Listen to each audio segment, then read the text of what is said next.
Welcome back to my channel. I'm Traben, these are my tomes, and today we're going to talk about everything I've read since June 8th.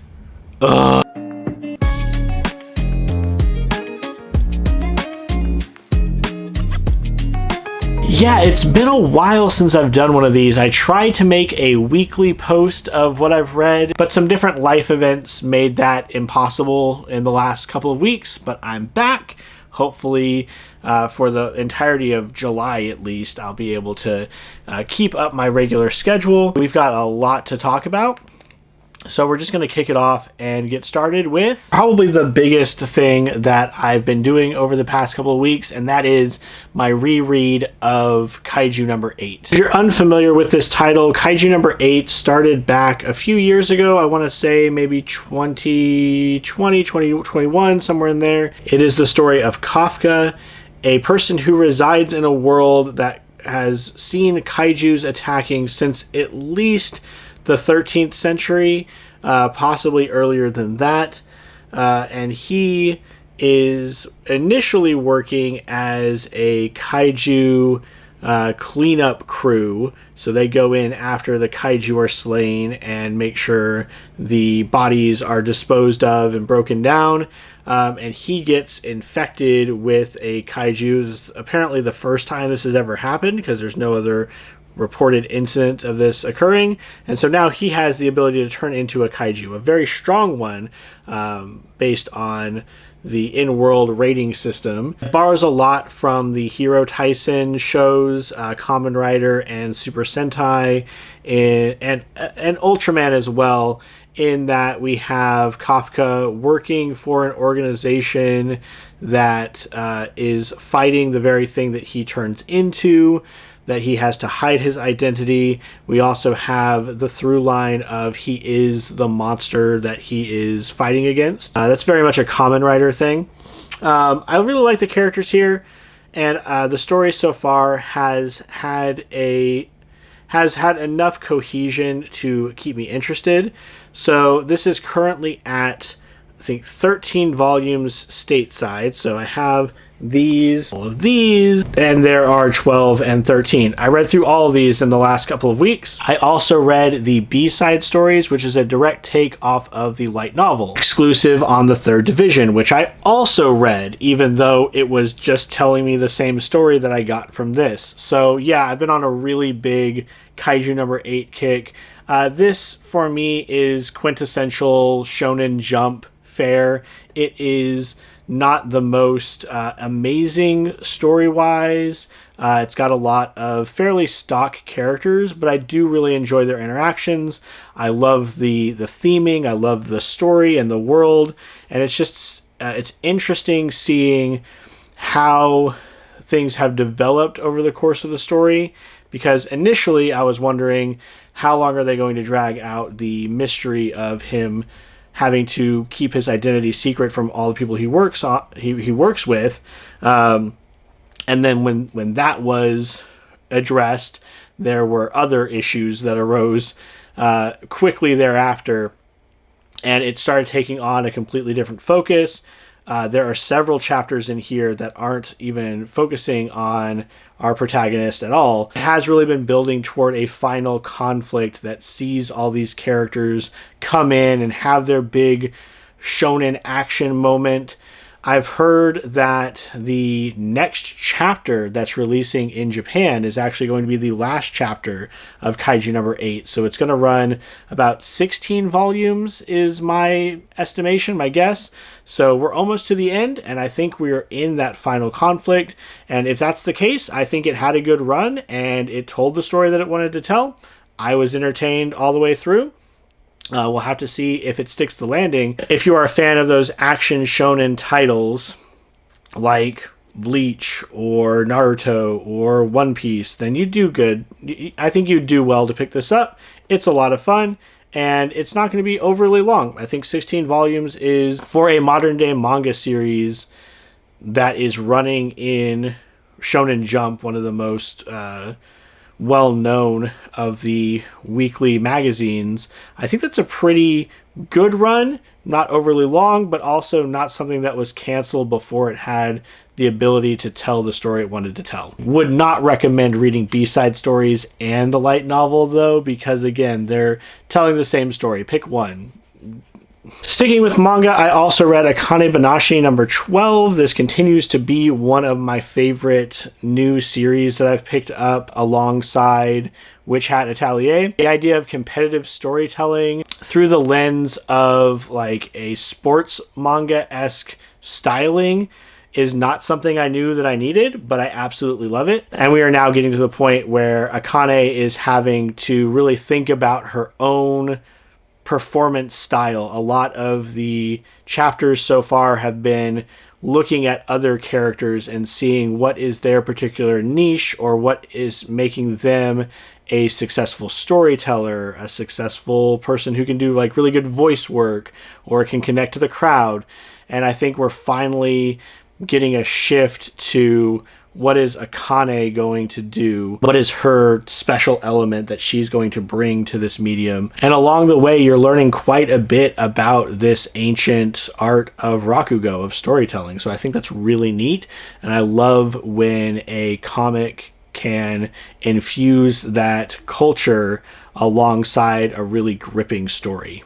Shifting focus to the novels I read in the last couple of weeks, I did listen to the audiobook for The Three-Body Problem. This is something that was recommended to me several years ago, actually, and I finally decided to pick it up and listen to it.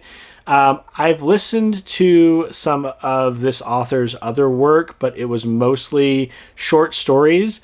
I still feel like whether it's the short stories or it's these novel-length stories, this is the start of an entire book series that Leo's very good about creating an interesting plot and an interesting narrative, but I find his characters incredibly flat.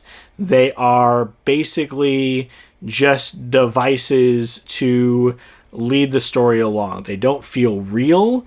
They don't feel like situations happen in this book that do not in any way feel natural or feel like what would happen in that situation. There's a point where there's a standoff with someone threatening that they have a nuclear bomb, essentially, and these the police are like discussing it across the room about what they're going to do and end up just like shooting them. It makes absolutely no sense. There's a character in here who's like, his whole thing is when he looks at shapes, he sees numbers, and when he looks at numbers, he sees shapes, and this has allowed him to have some sort of deep insight into the three-body problem. He goes and lives with monks for a while because he is trying to like do nothing with his life because everything is so much noise to him. And it's like this character feels like such a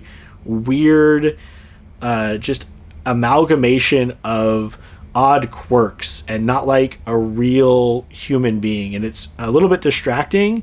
But if you can ignore that and get past the idea that these characters are just there to serve the narrative, then there are some really interesting ideas here. This plays a lot with science and space and these different theories on not only the three-body problem, but also like relations with aliens and what is first contact actually going to look like, that kind of thing. And it's a little bit slow getting started. Like, I thought I knew what it was going to be about when I went into it, and then for the longest time I was unsure if I was right in my guess, because it takes a while to get that ball rolling and to start seeing some of the crazy science things that are happening. It's all to set up the history, this fictitious history that predicates the events in the modern day. There are certain times people are discussing pseudoscience explanations, and you read it and think, like, is this a real thing? I had to look up a couple of times, like, is this a real scientific theory, or is this just something that the author is making up because it sounds cool? And it's fun that it kind of rides that line, but it's also telling that when you go and look these things up, it's like, no, this is objectively wrong. There's no way that the science that's being presented here is actually predicated on anything that's actually factual. It's just to create this narrative. So it's very clever. When I think of this compared to like an Alastair Reynolds book, where there is a lot more focus on the science working in a way, or being built off of known concepts, I think that's it's lacking a little bit in that regard as well. So this one ended up as the 3-star. It was a fun ride, but there were just some things about it that felt a little bit unnatural and felt a little bit stilted. I read Empire of Silence, which I currently don't have because it's up in Idaho. This is part of a goal I have this year of reading 10 new epic series, at least the first book, and getting a sense of what the world is like. I have been reading Empire of Silence for months. I've been listening to the audiobook, and the audiobook would lapse and I wouldn't be able to get it for a while, and then I finally decided I'm just going to pick up a physical copy and read through it in about 3 days, the remainder of what I had left. So this one I feel like is a very strong start to the series. I think the beginnings of it felt like it had a lack of focus, but I think that's because you're dealing with this person's early life, which was very chaotic, and it's very unclear where he's going to end up. But I felt like everything progressed naturally, given the setting. This is an epic space opera style story spanning millennia, I believe. The beginning is just this our main character starting off as a prince to this planet, but not being next in line to inherit it. Him getting sent off to do one thing and then plotting to do another thing and then ending up somewhere else entirely. He lives sometimes in poverty and squalor, and sometimes he lives a very lavish and very like blessed life, but all the time kind of lacking the freedom that he's seeking throughout his early life. And toward the end of the novel, I would say maybe the last 100, 200 pages, we finally got to a point where there was some ability to predict where the story was going to go. There was some cohesion in finally reaching a goal that he wanted to obtain. So in my English teachery way, I would say there was a lot of no and furthermore at the beginning of the book, and then toward the end there was a little bit of like yes but, and at least at that point you would get some sense of where the story is going to go. I'm very interested in picking up the next book and continuing the series, but I've got about 7 other series that I've not even taken a look at yet, so it may be a while before I return to this world, but I really did enjoy what I read. It was also fun to compare this to Dune, which was another one of the 10 books that I was going to check out this year, because there are a number of similarities, both on like a wider scale and in some of the details that each of the books share, that I found were pretty interesting. It's a common refrain to talk about the Sun Eater series as kind of a modern day Dune, but I enjoyed seeing those parallels and seeing kind of how it was modernized and how the story ultimately went in a completely different direction by the end of that first book. We'll have to see. I want to read the sequels to both, but it's going to be a while before I pick them up. For the first book I have a physical copy of right now, I read the Dungeon Anarchist Cookbook, which is Dungeon Crawler Carl Book 3. Now, I'm going to be doing a review for this series pretty soon, but the short version is that I love the books. I think they're really fun, and I love the way that Matt Dinniman has this world worked out, and all the RPG elements are really fun. The story's also very gripping, but any given volume tends to not stick the landing. It doesn't feel like a cohesive story within one book. It's much more focused on the wider ongoing story of Dungeon Crawler Carl over the entire span of the series. So in this one in particular, I felt like the emotional high or the climax of the book happened about 2/3 of the way in, and then the rest of the book, even though we were having these revelations about how the floor worked and finding out more information about what was happening to them in this particular scenario, it all paled in comparison to that moment earlier on, and so really felt like it was dragging. I also felt like the climax of the book, like what was meant to be the actual climax, felt flat because you go into it knowing that it's not going to be a triumphant victory. The best that Carl can hope for is just escaping. And so because of those reasons, as much as I've enjoyed the series and as much as I enjoy the story, none of the books for me have gotten higher than 4 stars. I've yet to have a 5-star Dungeon Crawler Carl book, and I'm hoping in the future that some of these storylines that we've been working on in the background become more of a prominent focus for one of the stories, for one of the books. And maybe that will make it to where there's an entry that feels complete. But a whole lot of fun if you like lit RPG, or if you've never heard of lit RPG and you want to kind of see what it's like. There is a reason why Dungeon Crawler Carl is the poster child for that genre right now. It's very entertaining, and it's one of those things where I think if you can invest your time in the longer series, it's going to pay dividends down the road. If you just want a one-shot, one and done, Matt Dinneman also has Kaiju Battlefield Surgeon, which has a lot more like gross out parts and a lot more uncomfortable bits than anything I've seen in Dungeon Crawler Carl, but it is a one and done. So if you're looking at the lit RPG genre and you just want to see what this is about, I think either of those would be a good choice. But like I said, just a single volume of this is not what is the appeal to me. It is the overall story and seeing how these longer term threads are going to work out as the series progresses. The last book I read was The Book of Doors, which is not something I was anticipating picking up, but was available on Libby.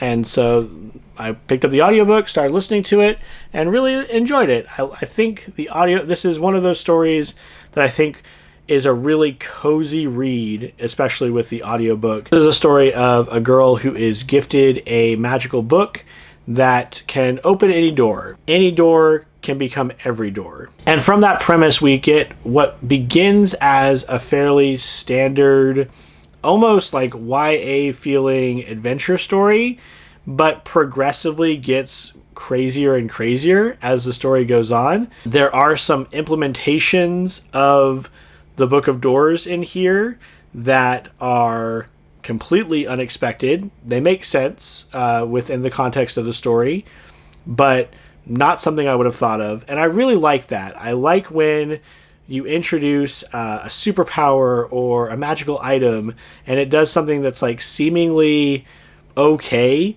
or even something that is seemingly very powerful, but then as the characters discuss it or play around with it, they learn that it can do so much more than they expected at the start. So you also come to find, as the story goes on, that there are other books that have different abilities. A lot of the conflict is around these different individuals who want to amass the books for different reasons. And that was a really fun premise and a really fun world for the author to play around in. It led to some fun set pieces and sequences, some gotcha moments because of the way the books worked that still felt natural, felt believable. And in the end, it was just a fun fantasy adventure story, which is something that I think I've been missing a little bit in all these epic long form series that I've been looking into. So yeah, I would definitely recommend Book of Doors. I think this ended up as a 4-star for me. If you're looking for something that's just that cozy adventure story, gives you the feeling of maybe those stories you read as a teen or a young adult, definitely enjoy it and would recommend it.